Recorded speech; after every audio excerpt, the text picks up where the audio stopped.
Welcome to Airspace here at Imperial War Museum, Duxford. A regular conversation for the last 80 years, from anything from Parliament to a pub, is what couldn't we have won the war without? Couldn't we have won the war without a Spitfire or a Hurricane? Could we have won the war without a Lancaster or a Mosquito or a Mustang? But one thing that surely has to go into that equation and that conversation is something that all those aeroplanes I've just said have in common. The Rolls-Royce Merlin Engine. A lot of people remember the Merlin engine for the famous aeroplanes, the Spitfire, the Hurricane, the Mustang, the Lancaster.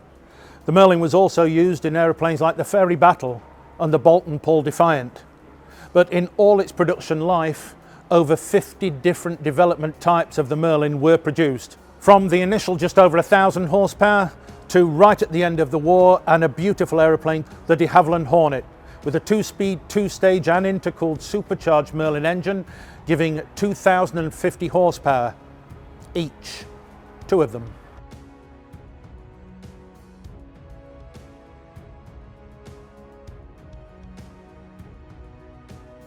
Rolls-Royce have made a lot of very successful aero engines, some not so successful in the Peregrine and the Vulture, some more successful in the Kestrel and the Merlin.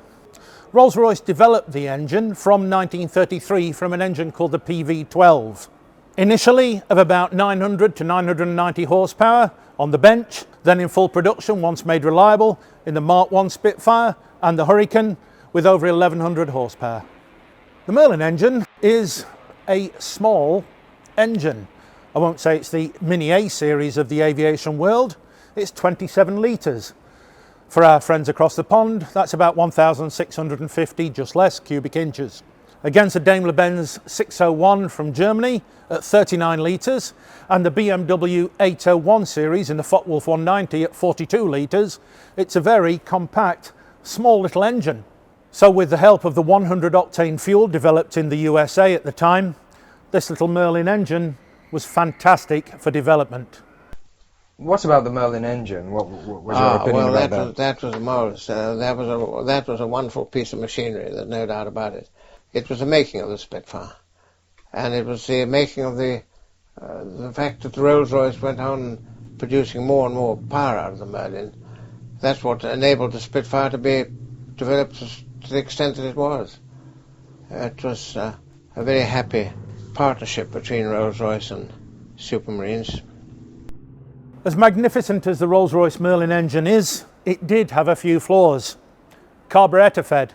As I've said in previous videos, a negative G manoeuvre would result in the carburetor flooding and the engine missing and coughing. Not good in the middle of a dogfight. The header tank for the coolant was right at the front. Initially, the coolant was ethanol glycol, very flammable if it was hit by an incendiary round.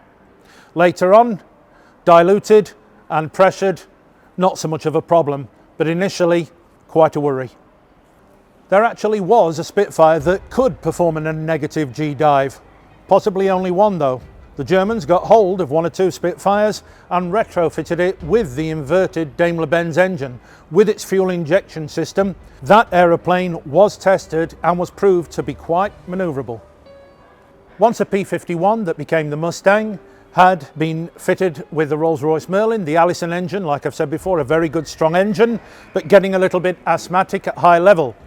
Tested here at the Air Fighting Development Unit, the Mustang fitted with a Rolls-Royce Merlin engine became the world-beating aeroplane it was. Of course, in wartime, the production demands were very heavy. When the Mustang was developed with the Merlin engine, Rolls-Royce then gave Packard in the United States license to build the Merlin engine, and Packard themselves, using the American mass production technique between 1942 and 1945, produced over 55,000 Merlin engines. Of course, in the wartime in the UK, British factories were being bombed most nights, so the collaboration was vital. In 1940, a contract was actually offered to Ford of America to build Merlin engines. Initially, that was taken on, but controversially, towards the end, Henry Ford himself actually pulled the plug, not wanting to send or sell materials to any foreign power involved in a conflict. Despite this decision in 1940, By the end of the war, Ford in Trafford in Manchester were employing 17,000 people involved in making Merlin engines. Now, Rolls-Royce never have been involved in mass production, but the Packard Motor Company, of course, was brilliant at it. They were built in America and then flown over here. I understand that one of the first things that was done at the beginning of the war was that a complete set of Rolls-Royce Merlin engine drawings was sent over to America, just in case anything did happen back here. But one difference between a Packard engine and a Derby engine, as we used to say, is that the Packard engine was all polished up and got chrome-plated nuts and bolts on, whereas we were struggling with cadmium plate, etc. Rolls-Royce Merlin engines are among the power units for Spitfires, Hurricanes and Defiants. As there are no fewer than 80 types of British warplanes and 30 American types, the great variety of aircraft stores is easily understood.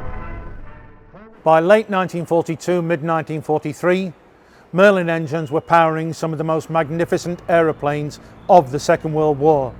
Without the supercharging, as a Meteor engine, the engine was even powering tanks.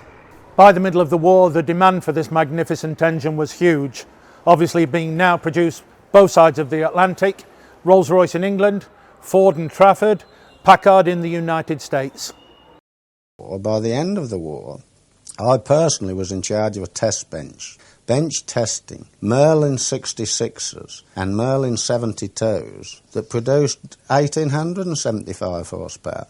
The same engine, but boosted up with two-stage supercharging, with intercooling. In other words, the air used to be pressured by the superchargers to such a degree that it used to get too hot, and of course the air expands when it's hot, so you had less oxygen getting into the cylinders, so it was a self-defeating exercise.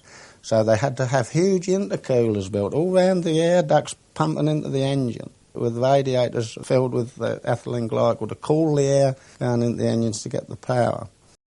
Of course, in the wartime, over on the other side in Germany, the development of the Daimler-Benz 601 series was moving from the 601 all the way through to the 605, and also nearly doubling in power as well. Powering from the Messerschmitt 109E through the F, then the G model, then the K model. Obviously, by the end of the war, with the continued Allied bombing from the Royal Air Force at night, the United States in the day, the production from Daimler-Benz was getting more and more difficult and moving from factories to underground catacombs and caves, employing slave labourers from concentration camps. Therefore, the initial quality towards the end was not there. The development of the Merlin continued improving all the way through the war, from 1,000 horsepower, a little bit less on the bench, a little bit more in first production, all the way including 1350 for a Mark V Spitfire, 1650 to 1700 in a Mark 9 and a Mark 8 Spitfire, and a P-51D, all the way up to 2,050 horsepower in the de Havilland Hornet, which was built too late to see action, but was initially going to be made for taking on the Zeros in the Pacific War. Of course, the nuclear bomb happened and Hornets didn't get their chance for service. But with 2,050 horsepower Merlins each with a two-speed, two-stage supercharger, a Hornet was just about the fastest production piston engine fighter ever made. Unfortunately, unless anybody can know different, I don't know of a whole Hornet anywhere in existence today. What, with all the types you've flown, do you consider was the nicest aircraft, the one that gave you the most pleasure? I've often thought of this. I would say, without any question in my mind, the de Havilland Hornet. It was a beautiful, instinctively beautiful shape, and it just looked right. It has that rare quality which so often is missing in aircraft. It was overpowered. This was delightful, to such an extent that I used to give aerobatic shows in this aircraft and do the whole show on one engine, and eventually do a loop with both feathered. It was that type of airplane. It was very, very streamlined, very, very fast, and if you dived it down, obviously at full power, just before you pull up your feather, and you have enough inertia there to carry us right through the loop with no problem at all. But it was that type of airplane, delightful. By 1943, at about 1650 to 1700 horsepower in the Mark 9, the Mark 16, the Mark 8 Spitfire and the P-51 was getting around about at the time towards the end of its development for that year.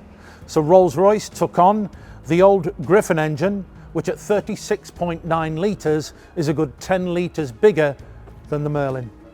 Initially put in the Mark 12 Spitfire and then more totally in the Mark 14, 18 and the 20 series right at the end and after the wartime. With 2,050 horsepower, a big 5-bladed propeller and a crank turning the opposite way to the Merlin engine. So the Spitfires with that engine had a huge tail to counteract the torque and the torque swing when taking off. I have been here, funnily enough, worked for the Imperial War Museum at Duxford 20 years today. And no matter how many times I hear a Merlin engine, I am never bored or find it complacent. To me, it is the most beautiful sounding engine of all time. By the end of the war, over 150,000 of these magnificent engines have been made, and the contribution of this engine to the war effort and to the final victory of the Allies cannot be understated.